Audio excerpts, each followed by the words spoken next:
teman-teman sudah belajar ini di artificial intelligence gitu ya, dan kita akan coba kembali lihat kira-kira bagaimana dia, dan terus kemudian nanti di akhir juga kita akan tambahkan satu materi yang mungkin sedikit memberikan warna gitu ya terkait dengan decision tree ini. Oke, materinya cuma ini C45, di mana C45 itu adalah pengembangan dari decision tree yang ada. Oke, saya menggunakan slide-nya Mas Yanto, dan saya hanya menghapus di bagian K-nearest neighbor dan juga algoritma genetika. Jadi kalau saat ini teman-teman pernah mengalami atau mendapatkan slide ini, mungkin boleh dikatakan hampir mirip dengan deja vu gitu ya. Kayaknya pernah lihat nih gitu. Dan semoga dengan adanya ngomong pernah lihat itu, nanti kita akan bisa lebih mudah untuk bisa memahami materi. Oke, let's say decision tree. Apa itu decision tree? Decision tree itu adalah bahasa Indonesianya pohon keputusan. Kenapa dinamakan decision tree? Alasannya adalah kita bisa memutuskan suatu kondisi, gitu ya. Dalam hal ini adalah memberikan kesimpulan terhadap data. P1, pelamar 1, dia datang ke sebuah perusahaan dengan IPK yang bagus, psikologi yang tinggi, dan wawancaranya adalah baik, dan kemudian kesimpulannya adalah diterima, gitu ya. Terus kemudian ada P2, P3, dan juga sampai ke P12, di mana kita memiliki ada data yang membawa IPK, psikologi, dan wawancara yang beragam, berbeda-beda. Ada yang diterima dan ada yang tolak. Nah, pertanyaannya, kira-kira role yang seperti apa yang akan diterima? Mungkin teman-teman masih ingat mungkin dengan tabel ini, atau mungkin bisa mencari kira-kira ada nggak korelasi antara IPK, psikologi, wawancara dengan diterimanya seorang pelamar? Bisa. Ada nggak? Ada yang bisa menemukan?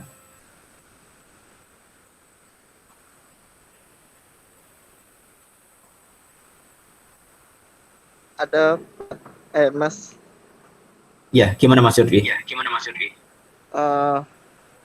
Korelasi wawancara dengan diterima itu 1. Oke, korelasinya 1 ya.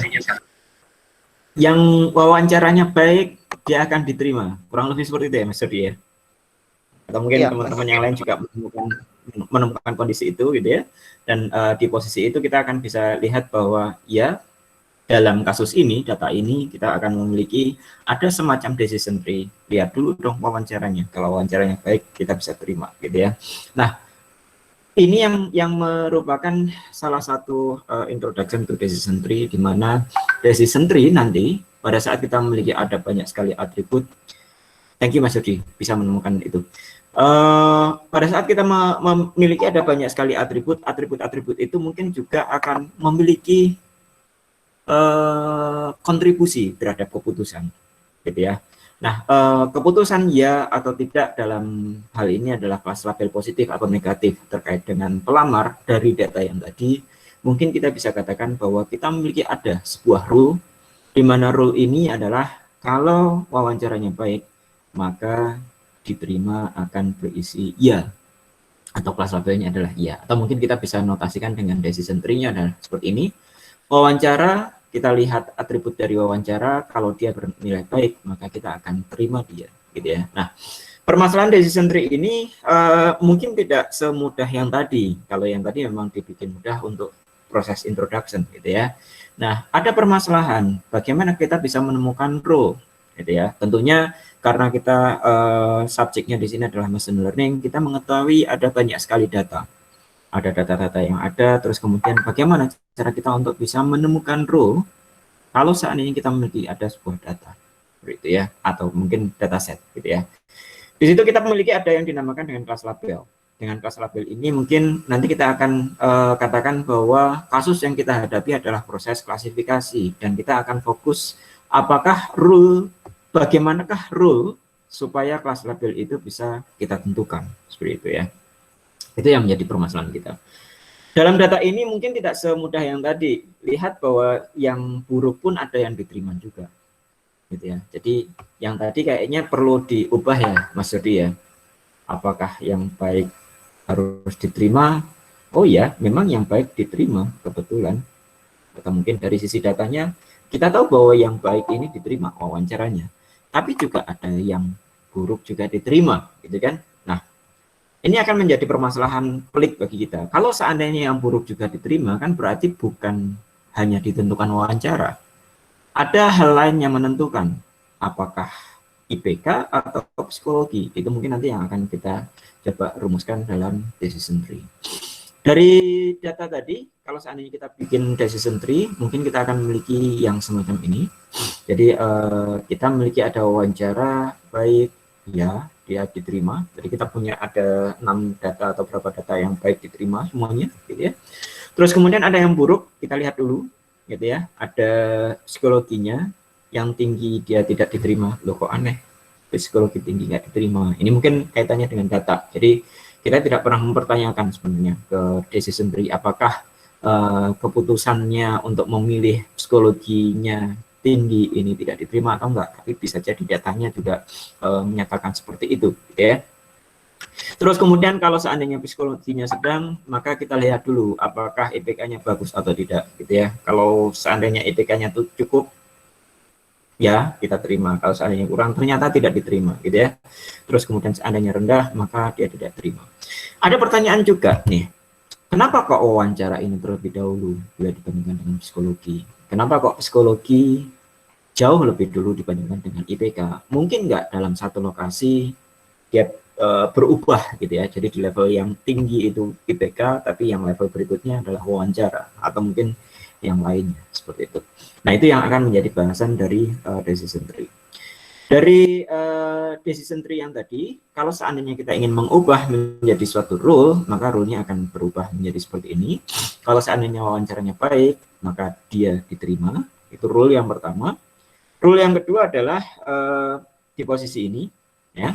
Kalau wawancaranya buruk dan psikologinya sedang dan IPK-nya bagus, maka kita terima. Itu adalah rule yang kedua, gitu ya. Sedangkan rule yang ketiga, kalau wawancaranya buruk dan psikologinya sedang, sedangkan IPK-nya cukup, dia juga diterima. Dan kita akan kombinasikan semuanya dalam sebuah rule operator OR, gitu ya, seperti itu. Nah, yang menjadi masalah adalah sebenarnya pada saat kita melakukan pemodelan tadi, yang kita hadapi kita tidak memiliki data yang lengkap sebenarnya. Kenapa seperti itu? Dan ini boleh dikatakan menjadi sesuatu hal yang baik, gitu ya. Good news-nya adalah dengan data yang tidak lengkap pun kita bisa membangun sebuah model, gitu ya. Nah, kenapa kok ini menjadi hal yang baik dan juga termasuk yang buruk? Yang baiknya adalah kita mengetahui bahwa dengan beragam kasus yang ada di dunia nyata, kita tahu bahwa kasus-kasus di dunia nyata ini tidak memiliki data yang lengkap. Sangat jarang memiliki data yang lengkap. Contoh misalkan, IPK kalau di kasus kita tadi ada 3 kemungkinan. Psikologi ada 3 kemungkinan, wawancara ada 3 kemungkinan. Sehingga harusnya kita akan memiliki data yang lengkap itu berisikan 18 data. Ya, 3 kali 3, 9 dikalikan dengan 2 wawancaranya ada 18 data yang beragam, gitu ya. Sehingga dengan data yang beragam itu, kalau kita memiliki data lengkap, kita masih harusnya bisa melakukan proses learning. Tapi dari proses tadi, kita mengetahui bahwa datanya tidak lengkap pun kita bisa membuat sebuah model, atau mungkin dalam tanda kutip di sana adalah generalisasi terhadap unseen data, gitu ya. Nah, ini yang akan menjadi permasalahan di machine learning, di mana kita selalu mencoba untuk menggeneralisasi terhadap unseen data. Ya. Yang kita pelajari hari ini ada decision tree. Jadi decision tree itu adalah kita akan membangun semacam tree, dan dalam satu algoritma dia hanya bisa menangani algoritma terhadap data yang sifatnya adalah discrete, dan ada algoritma yang bisa menangani terhadap masalah data yang kontinu atau mungkin keduanya, seperti itu. Nah, sebagai contoh misalkan yang kita jalankan terhadap ID tree, ini adalah pendekatan yang sifatnya adalah discrete, gitu ya. Yang tadi data bagus, cukup, buruk, atau mungkin tinggi, sedang, rendah, itu adalah data yang sifatnya kategorikal atau kita sebut sebagai data discrete, gitu ya. Bisa kita bedakan satu data dengan data yang lainnya, seperti itu. Terus kemudian dalam decision tree juga kita mampu mempelajari eksepsi disjunctive, gitu ya, dalam ekspresi OR. Tadi kita lihat bahwa ada beberapa rule yang bisa kita kombinasikan, rule A atau rule B atau rule C, maka akan memutuskan rule itu suatu data itu akan menjadi kelas positif seperti itu, atau mungkin yang negatif pun juga akan sama, bisa kita buat juga. Dalam decision tree yang ada, ini nanti ada beberapa algoritma, salah 4-nya adalah iterative dichotomy version tree atau yang disebut sebagai ID tree, atau juga C45, C50 ini dibangun oleh orang yang sama seperti itu, atau mungkin ada algoritma asisten. Dan yang kita bahas hari ini hanya yang berwarna merah saja. Pada saat kita memanfaatkan ID tree, jadi yang pertama kita ngomong masalah ID tree dulu nih. Pada saat kita ngomong ID tree, maka ada beberapa hal yang perlu kita pelajari sebelum kita bisa masuk ke algoritma ID tree. Hal itu adalah yang pertama entropi. Entropi itu adalah sebuah fungsi yang dimanfaatkan untuk mengukur tingkat heterogenitas dari sekumpulan sampel data, gitu ya.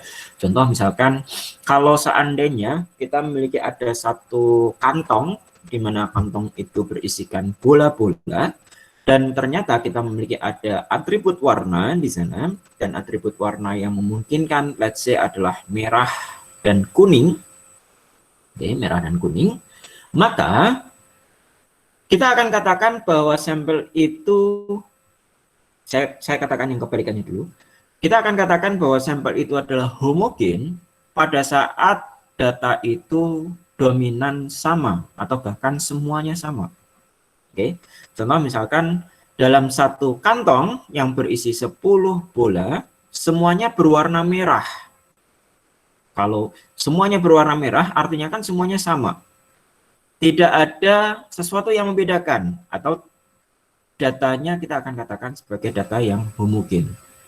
Nah, kebalikannya, lawannya adalah kalau seandainya datanya semakin berbeda, atau kita katakan sebagai heterogen, ini berada pada saat kalau seandainya kita punya merah dan putih bolanya, katakanlah, berarti dari 10 bola kita miliki ada 5 bola yang merah dan 5 bola yang putih. Lihat bahwa proporsi antara merah dan putih di sana tidak ada yang saling dominan, atau kita katakan sebagai sesuatu data yang heterogen. Nah, tingkat heterogenitas ini atau keberagaman dari data itu nanti akan bisa diukur dari entropi, gitu ya. Jadi apa itu entropi? Entropi itu adalah sebuah fungsi yang dipergunakan untuk mengukur keberagaman.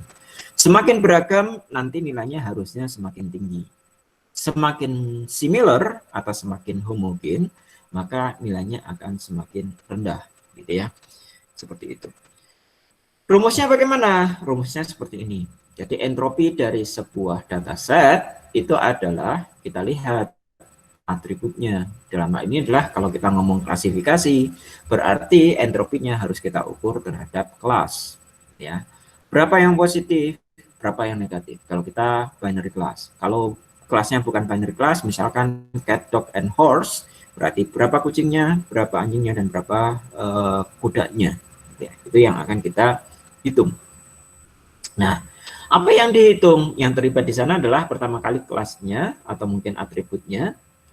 Terus kemudian kita akan masukkan ke dalam rumus sigma dari 1 sampai kelas yang terakhir untuk setiap atribut yang mungkin. Proporsi dari atribut, kemunculan atribut terhadap keseluruhan data. Jadi kalau misalkan tadi ada merah dan putih, kita hitung berapa jumlah warna merah dibagi dengan jumlah bola yang ada. Berapa warna merah dibagi dengan jumlah bola yang ada. Itu untuk I-nya yang merah. Sedangkan untuk I-nya yang putih, kita akan cari berapa warna yang putih dibagi dengan keseluruhan bola yang kita miliki. Dan berapa warna yang putih dibagi dengan keseluruhan bola yang kita miliki. Seperti itu. Nah, lihat bahwa nilai ini nanti akan mengikuti sebuah fungsi, sebuah grafik yang bentuknya kurang lebih seperti ini. Ini rumusnya masih tetap sama ya, yang tadi. Jadi saya akan coba tunjukkan. Pada saat kita memiliki ada merah dan putih, atau mungkin kelasnya positif dan negatif, atau apapun lah ya, hitam putih atau yang lain, laki-laki, perempuan, dan kawan-kawan, gitu ya. Pada saat kita memiliki ada 10 sampel. Oke, 10 sampel. Kalau seandainya 10 sampelnya itu adalah merah, berarti di opposite kalau seandainya 10 sampelnya adalah merah, berarti di opposite data itu kan putih, gitu ya. Maka, dan kita tahu bahwa semuanya adalah merah, maka kita akan katakan bahwa itu adalah nilai yang homogen, bukan heterogen, gitu ya. Maka kita bisa cari di sini. Entropinya diukur dari sigma 1 to C, di mana 1 pertama kali jumlah putih adalah 0, gitu ya. 0 dikalikan berapapun akan menghasilkan nilai 0. Ini yang pertama. Ya, jadi entropinya dari sisi putihnya 0. Yang sisi merahnya adalah ada 10 bola merah dibagi dengan 10 bola. Warnanya semuanya merah kan? Berarti 1 ya. 1 dikali berapa nih? Tergantung perkaliannya. Log 2 dari PI. PI ini adalah 1 kan, jadi 10 dibagi dengan 10, maka kita akan menghasilkan log 2-nya akan berisi 0 kan. Log 2, log berapapun pada saat nilainya adalah 1, log berapapun dari 1 itu akan menghasilkan nilai 0. Maka kita akan kalikan 0 dengan 1, akan menghasilkan nilai 0. Jadi lihat bahwa posisi itu pada saat sebuah data berada pada puncaknya, dalam hal ini adalah frekuensinya berada pada puncaknya atau semuanya adalah homogen, maka nilainya akan menghasilkan nilai 0. Demikian juga sebaliknya. Kalau kita pandang dari sisi putih, kalau kita putihnya adalah 0, kan berarti yang lain adalah merahnya adalah 1, gitu kan. Itu proporsinya, gitu ya. Nah, sekarang apakah benar kalau seandainya proporsinya adalah setengah, atau mungkin 5 yang merah dan 5 yang putih, ini kan berarti gini ya, biar kelihatan, 5 yang hitam dan 5 yang putih, seperti itu. Apakah akan menghasilkan nilai entropi yang maksimum di sini? Ini adalah 1, gitu ya. Kita cari. Kita punya ada 5 yang putih, dari sisi putih dulu. 5/10, itu adalah setengah, gitu ya. Setengah log 2 dari setengah. Log 2 dari setengah itu adalah minus 1. Minus 1 dikalikan dengan minus akan menjadi positif 1 dikali dengan setengah. Dari sisi putih kita punya dapat nilai setengah. Oke. Dari sisi merah sekarang. Dari sisi merah kita punya di sini adalah setengah juga. Ya, karena 5/10 gitu ya. Log 2 dari setengah. Kita dapat setengah lagi kan? Berarti posisi itu untuk nilai yang heterogen, maka kita akan mendapatkan nilai yang paling maksimum. Itu yang akan kita katakan sebagai rumus dari entropi. Entropi digunakan untuk mencari ke tingkat heterogenitas dari sebuah data, seperti itu. Kalau seandainya kita punya 4 kelas gimana? Ya rumusnya masih sama, gitu ya. Tinggal yang ada di sini, kan? Yang ada di sini berarti kan ada merah. Ini yang paling tinggi bukan di 0,5 kalau nggak salah. Kalau nggak salah, yang paling tinggi berada di 0,1/4 atau berapa? Saya kurang tahu. Tapi nanti kita bisa lakukan pengukuran di posisi itu ya.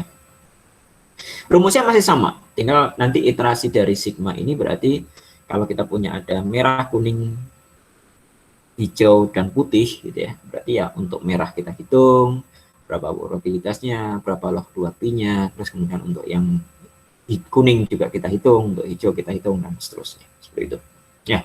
Nah, kembali ke kasus kita tadi. Bagaimana cara kita bisa mengetahui siapa yang akan menjadi pembagi pertama?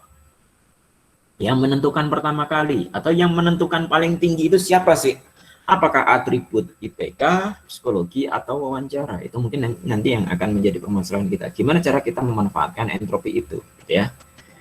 Pertama kali kita harus lihat bahwa entropi itu digunakan untuk mengukur heterogenitas, terutama dalam hal ini adalah kalau kita ngomong klasifikasi, berarti heterogenitas dari kelas label, ya, kelas label ini. Nah, entropinya kalau kita memiliki ada data yang berbeda, ini 8 dari yang iya, 3 dari yang tidak, maka kita akan punya entropinya nilainya segini. Ya. Lihat bahwa ini lebih kecil daripada 1. Kenapa? Karena ada yang dominan. Ya. Semakin banyak yang dominan, semakin dominan suatu data, maka entropinya akan semakin mengecil. Ya, tapi ini ada penyimbangnya sedikit, gitu ya. Nah, gitu. Ini contoh yang lain juga, tapi dengan jumlah data yang berbeda. jumlah datanya adalah 10 di sana ya. Kondisinya seperti itu.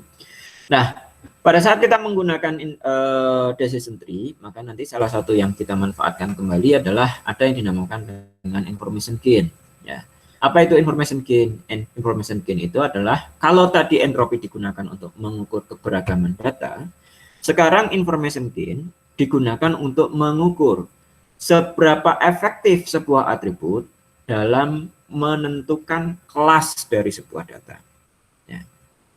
Berapa besar sih pengaruhnya? Bukan berapa besar, seberapa kuat atribut satu bila dibandingkan dengan atribut yang lainnya. Seperti itu. Itu yang akan kita gunakan pada saat kita menyusun sebuah decision tree. Sebuah atribut kalau seandainya nanti information gain-nya besar, maka kita akan katakan bahwa dia yang paling menentukan, lebih menentukan bila dibanding dengan atribut yang lain. Dan di posisi itu kita harus taruh di yang paling atas. Kalau tidak terlalu menentukan, maka kita taruh di level yang lebih bawah lagi dan seterusnya. Seperti itu. Ya, kita akan good news-nya lagi adalah information gain ini dihitung berdasarkan entropi. Jadi kalau tadi teman-teman paham entropi, harusnya bisa tinggal ditambahin sedikit. Tambahnya apa? Tambah mumet dikit aja nih ya. Tadi entropi itu terhadap sebuah dataset, kita lihat dari sisi class labelnya. Sekarang information gain itu adalah karena kita pengen mengukur seberapa kuat atribut ini dalam menentukan kelas, maka kita harus melihat dataset yang ada, atribut apa yang akan kita ukur, seperti itu ya. Kita coba lihat lagi yang entropi S ini harusnya sudah lulus karena sudah beberapa halaman lalu, beberapa halaman slide yang lalu, dikurang dengan sigma V values dari A. Lihat, A ini adalah sebuah atribut. Ya. Tadi ada IPK, ada psikologi, wawancara. IPK, psikologi, wawancara, itulah yang menjadi input kita kan. Dan itu yang akan menentukan kelas label. Oke, maka dari itu, lihat juga bahwa atribut, masing-masing atribut punya values yang berbeda-beda. Contoh misalkan jenis kelamin, agama, itu kan dua atribut yang berbeda dan values-nya berbeda-beda, gitu kan. Nah, dari situ nanti akan kita manfaatkan di sini.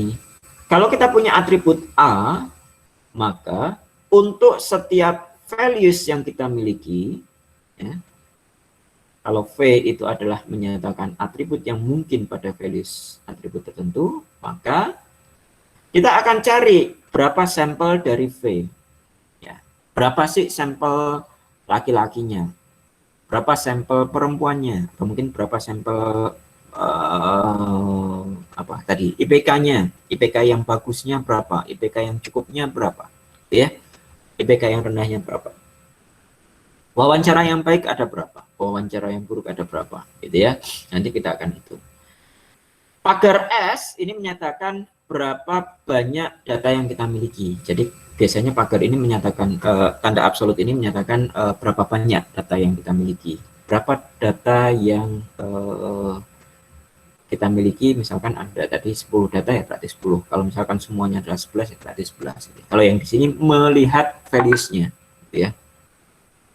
Dan juga entropi dari SV. Jadi entropi dari SV ini nanti juga kita lihat berapa yang positif dari yang merah, berapa yang negatif dari yang merah. Kan ada yang tadi yang baik diterima, ada yang baik ditolak, atau mungkin yang baik tidak baik diterima, yang tidak baik juga ditolak, gitu ya. Jadi ada posisi itu, maka kita akan cari entropi dari masing-masing values yang mungkin dari sebuah atribut.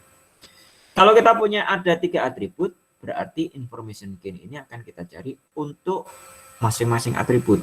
Jadi ada for loop-nya lagi nih di sini kalau teman-teman nanti implementasi, gitu ya, kayak gitu. Oke. S menyatakan jumlah sampel data, jumlah sampel untuk nilai V yang bersesuaian, gitu ya. Entropi SV, entropi untuk sampel yang memiliki nilai V. Ya, jadi kita ambil datanya terlebih dahulu. Oke, kita akan coba lihat di contoh, ya. Ini tadi data yang 11, tadi kita sudah hitung berapa sih entropinya, gitu ya. Nah, sekarang kita akan coba lihat. Information gain dari data tadi bisa diturunkan seperti ini. Jadi yang pertama, atribut yang diterima mungkin bisa kita katakan sampel positif, atribut yang ditolak bisa kita katakan sampel negatif. Ini ada di pelajaran sebelumnya. Values IPK ini tadi kita tahu bahwa ada 3 values, ada bagus, cukup, dan kurang, gitu ya.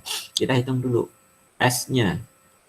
S-nya ada 8 yang positif dan 3 negatif. Maka ini yang akan menjadi S kita. Berapa banyak data dari S? Ada 8 yang positif dan 3 negatif, berarti kita jumlahkan. Ya, bukan 8 ditambah minus 3, bukan. Ada 8 ditambah dengan 3 data. Gitu ya. Jadi kita punya 11 data. Terus kemudian untuk yang bagus, ada 3 yang positif, ada 1 yang negatif. Sehingga total jumlah datanya adalah 4. Frekuensi datanya adalah 4. Yang cukup kita juga hitung, yang kurang juga kita hitung. Berapa yang IPK-nya kurang tapi diterima, berapa yang IPK-nya kurang dia ditolak. Nanti kita akan pilah-pilah terlebih dahulu. Ya. Setelah kita pilah-pilah seperti itu, maka ini akan menjadi ingredient dari information gain. Ya. Entropinya tadi sudah dihitung, ada 8 data positif, ada 3 negatif. Total datanya ada 11. Itu entropi untuk S tapi ya, bukan entropi untuk yang baik. Sedangkan entropi yang untuk bagus, tadi ada 3 data positif, ada 1 data negatif. Pembaginya adalah berapa banyak data yang bagus.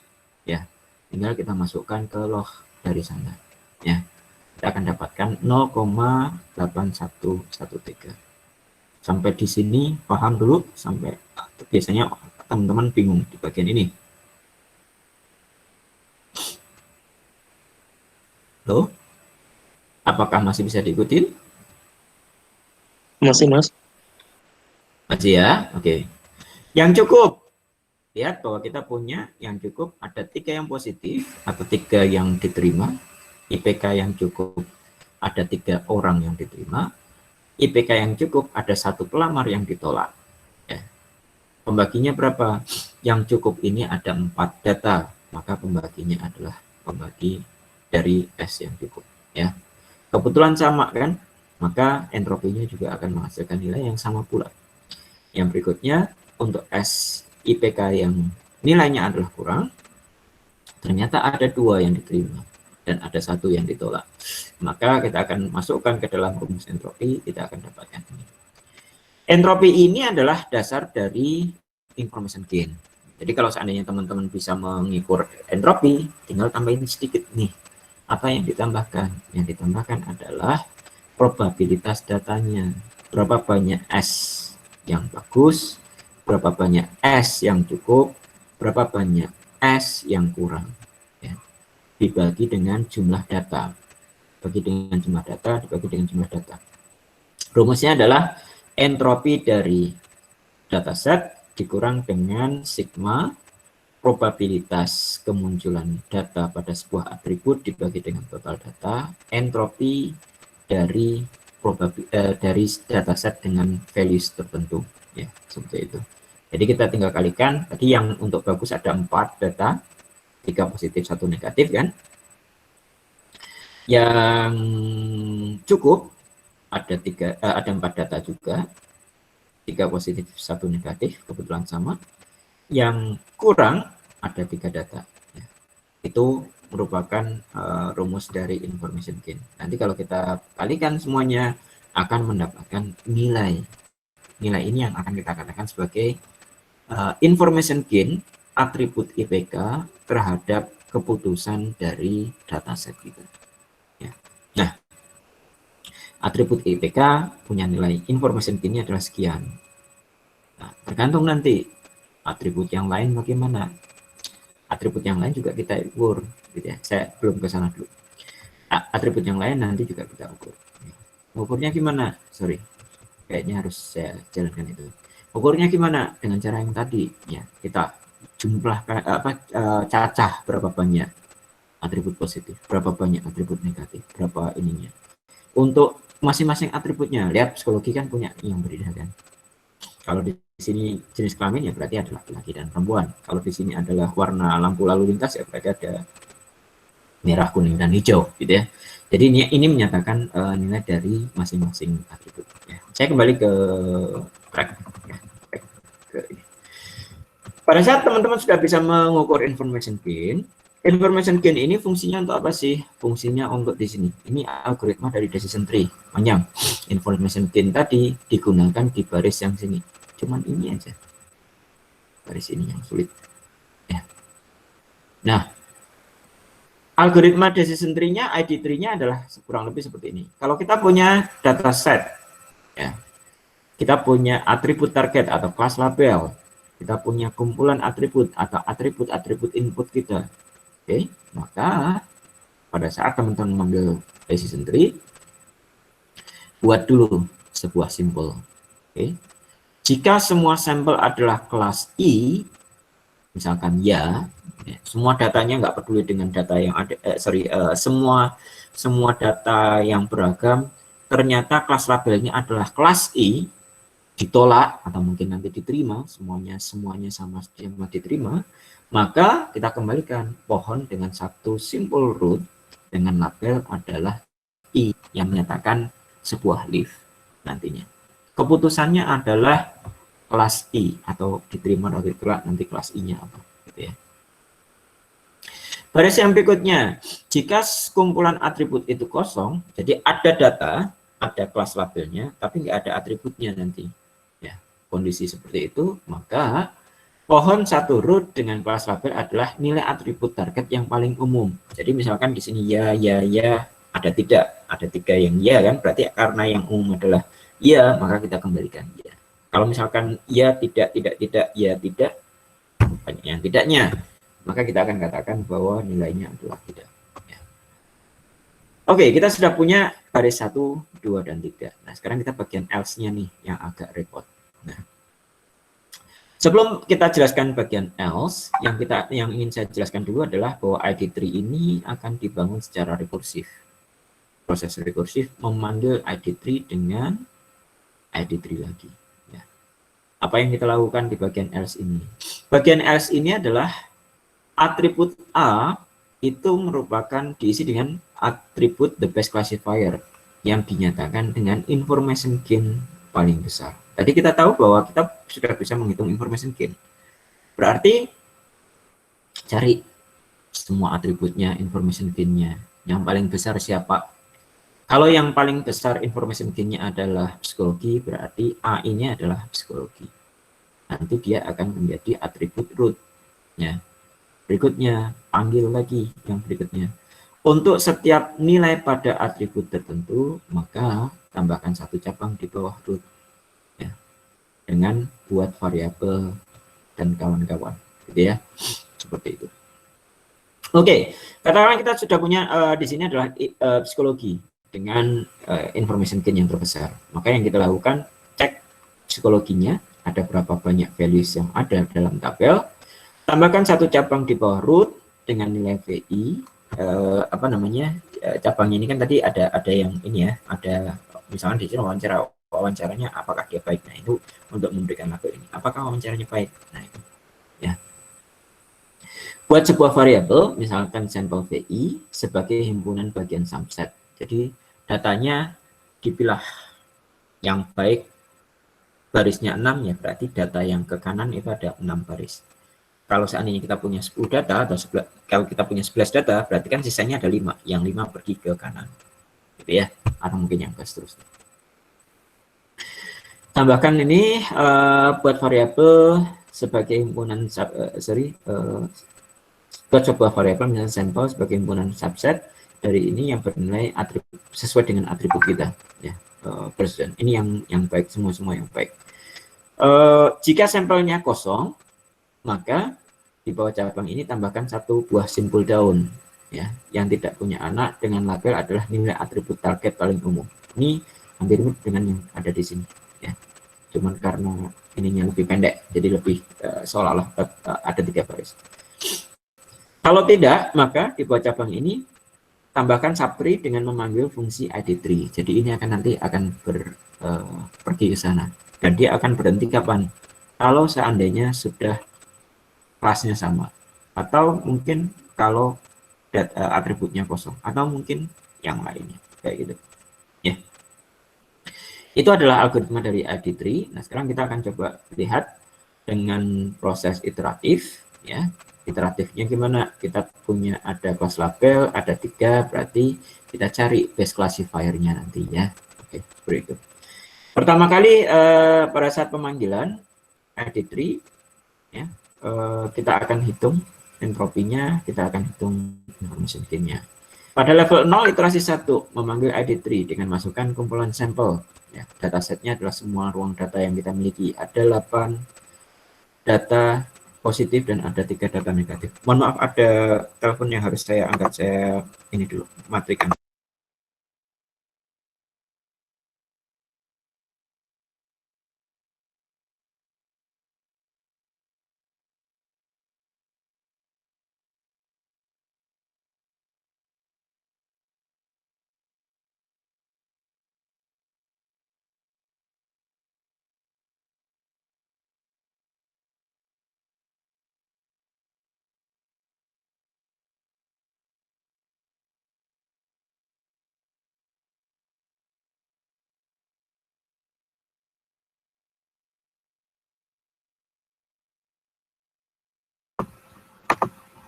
Mas, Mbak, mohon maaf.